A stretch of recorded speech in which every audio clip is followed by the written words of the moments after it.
This lighting is so dramatic, but let's work with it. Hello everyone and welcome to another Plan With Me related video. This time we are planning a trip. We talked about this in my community tab, voted on where we want to go and for how many days, and I couldn't just leave it like that. I had to really have a story to tell. This is a notebook that I actually got from Walmart today, and I felt like it was perfect. It's my aesthetic if I had one. So this is from Mint Green. That is the name of the company. I kept the tag in case you're wanting to shop with them. I don't know anything about them. This is my first time using their stationery, and I also picked up these pens that I talked about in a day in the life video.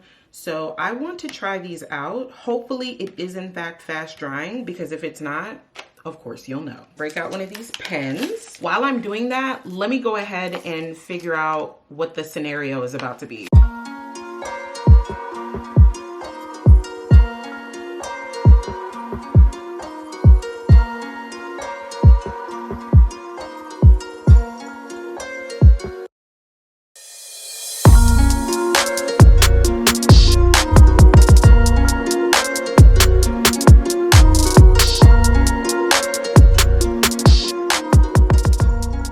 Okay, 4 teacher friends, and we're going in October during teacher workday weekend. Sometimes they're on Fridays, and then you have a 3-day weekend. So we are planning a trip to Jamaica for 3 days, 2 nights, and for 4 people. 4 teacher friends specifically. This is one of the scenarios that I chose as an option because of the price range. We know that teachers don't get paid enough, so let's go ahead and start the plans. My planning process, I'm not sure how it is for everyone, but for me, I definitely think about the travelers and price point. I think about the weather and flights. So now we know part of the battle. We know who's going. So let's go ahead and put 3-day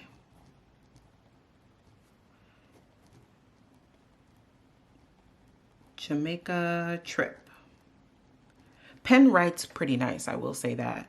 Let's see if it's quick drying. Ooh. Can you? This is from Dollar General, okay? 0.7. Let me show you the package again.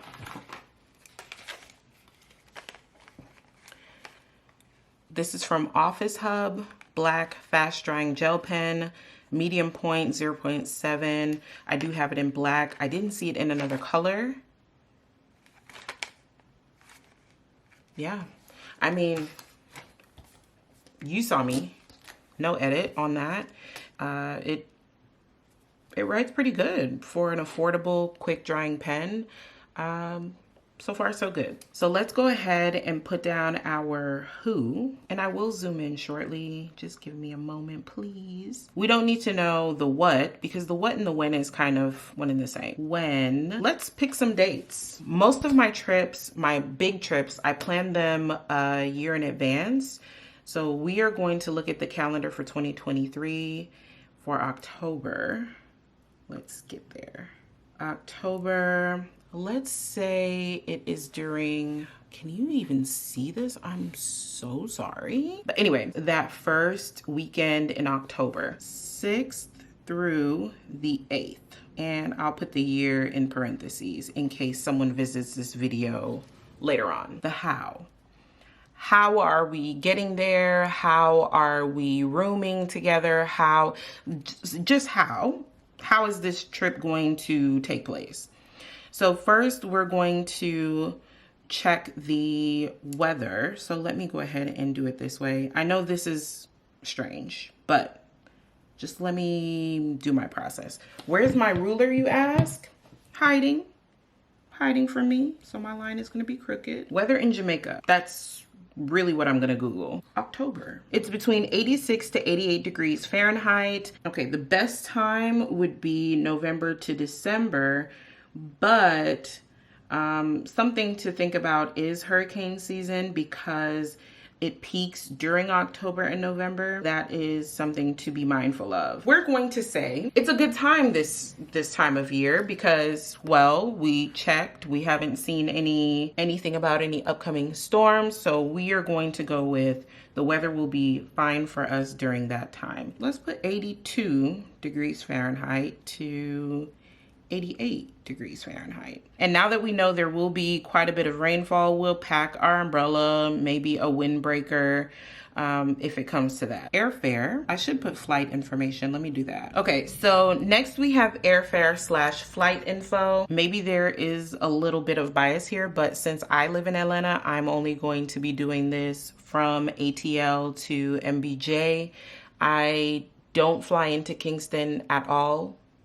Ever. I've literally never flown into Kingston. From Montego Bay to my family home, it's a straight road. It's just the easiest road, the best possible road. Always fly into Montego Bay, and the flight times work best for us from there. It's always good to at least know your airport codes. Airport codes make things a lot easier. What am I doing?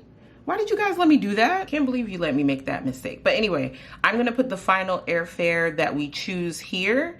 I typically look at multiple airlines, especially for the dates. I will have maybe 2 or 3 options because maybe that rate, that airfare might not be there when I go back and I'm able to pay for it. Or there is another option that I do use if I want to lock in that rate because it's the best one that I've come across. Now, this might be a bit farther out, so let me see if I'm able to check the flights during that time for next year. I'm not showing my phone right now because the glare is just it's not gonna work for us, you know? Okay, so I wish you could see it, honestly. Okay, so what I'm seeing on my phone right now is that we are in the year 2022 and you want to plan a trip in October of next year, but you don't have that option because it's only giving you until September of next year. So you have a few options. You can use a different set of dates, or you can kind of base it on the current year so you have an idea of how much it would be. At least you would have a range. I am just going to use, for the sake of numbers and all of that, I'm just going to use the first weekend that they have available later on in 2023. So the latest would be any of the September dates, even though of course it will be a different amount, but we want the price point. So we are going to use September 8th through the 10th. And of course, in a few weeks, roughly 4 to 6 weeks, you'll be able to check again and the October dates will be available. So that is something to keep in mind when you are planning. This is a draft, just an idea, a ballpark. And then when the dates become available on Google or anything like that, or any airline of your choosing, then you can say, okay, this isn't far off from what I saw for the month prior. Let me go ahead and start my budgeting. We're just using Google for right now. We have flights with a layover from American Airlines. There is a 9 a.m. flight. You'll get there 1:45 in the afternoon, and that is roughly $620. I will say, very good price. But there is a layover for 4.5 hours. I do not fancy a layover literally anywhere I go. And if I can fly to Dubai without a layover, I can go anywhere. Those are just my thoughts. We also have Delta flights that are almost 3 hours long, and they're roughly $100 more, but no layover. And with layovers, there's the risk of your bags coming in later than you arrive. I just do not fancy a layover. Delta 11:05 a.m., 12:55 p.m. And I'm just gonna put here nonstop, NS nonstop. That's my abbreviation. I don't know if anybody else is using that. So the price point, we're just gonna round it up by $5 to $720 because fees and all of that. Should we do 3 different airlines? What are your thoughts? Let's see what Southwest has going on. I really wish you could see my screen. If you can and I just can't see it on my display, then I'm just running my mouth for no reason. To Montego Bay, Jamaica, the land I love. Okay, so here's another issue that you might face. Southwest only goes to April of 2023 on their calendar. So you can't really get a good idea of what that would be. So in this case, I have no idea where my camera cut off. I have the wrong SD card in here. Wow. Okay, so let me just go over this again. I checked Southwest and their calendar only goes out to April of 2023. So you would have to wait months to get a ballpark figure for October of 2023. So what I did, I went back to the calendar and chose October of 2022. But since we're not at the dates yet, I chose the last 3-day weekend in October so that we can at least have an idea of what the highest amount would be. The downside is that Southwest would have a layover at the present moment. I'm charging my phone if you hear the cord.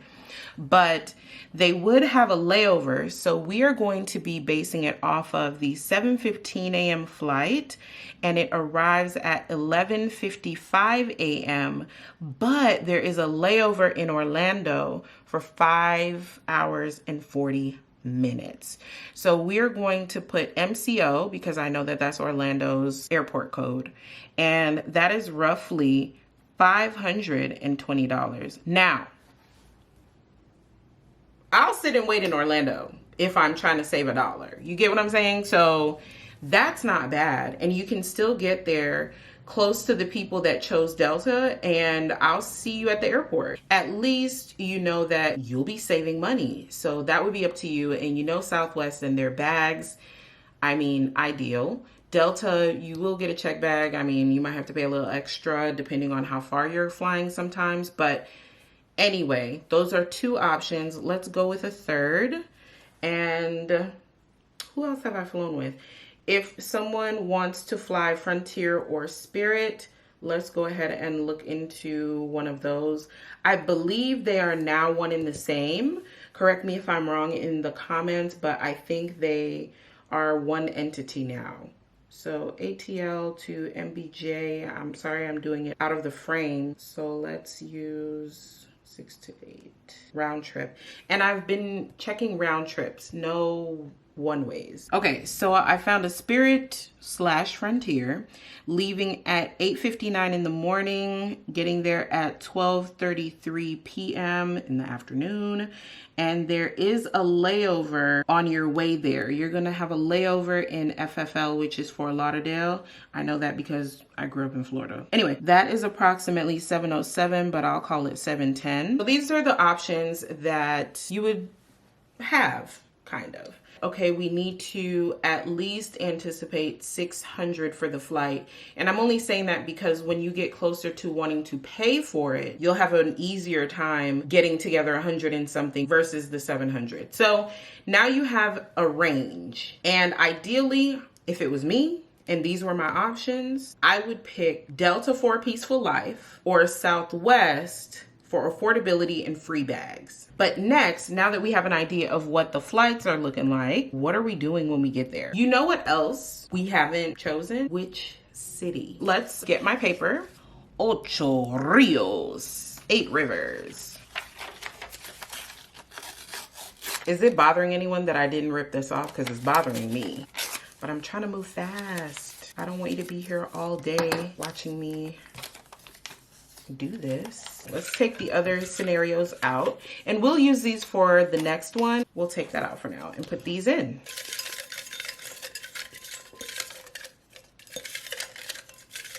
Come on, you know what I want it to be.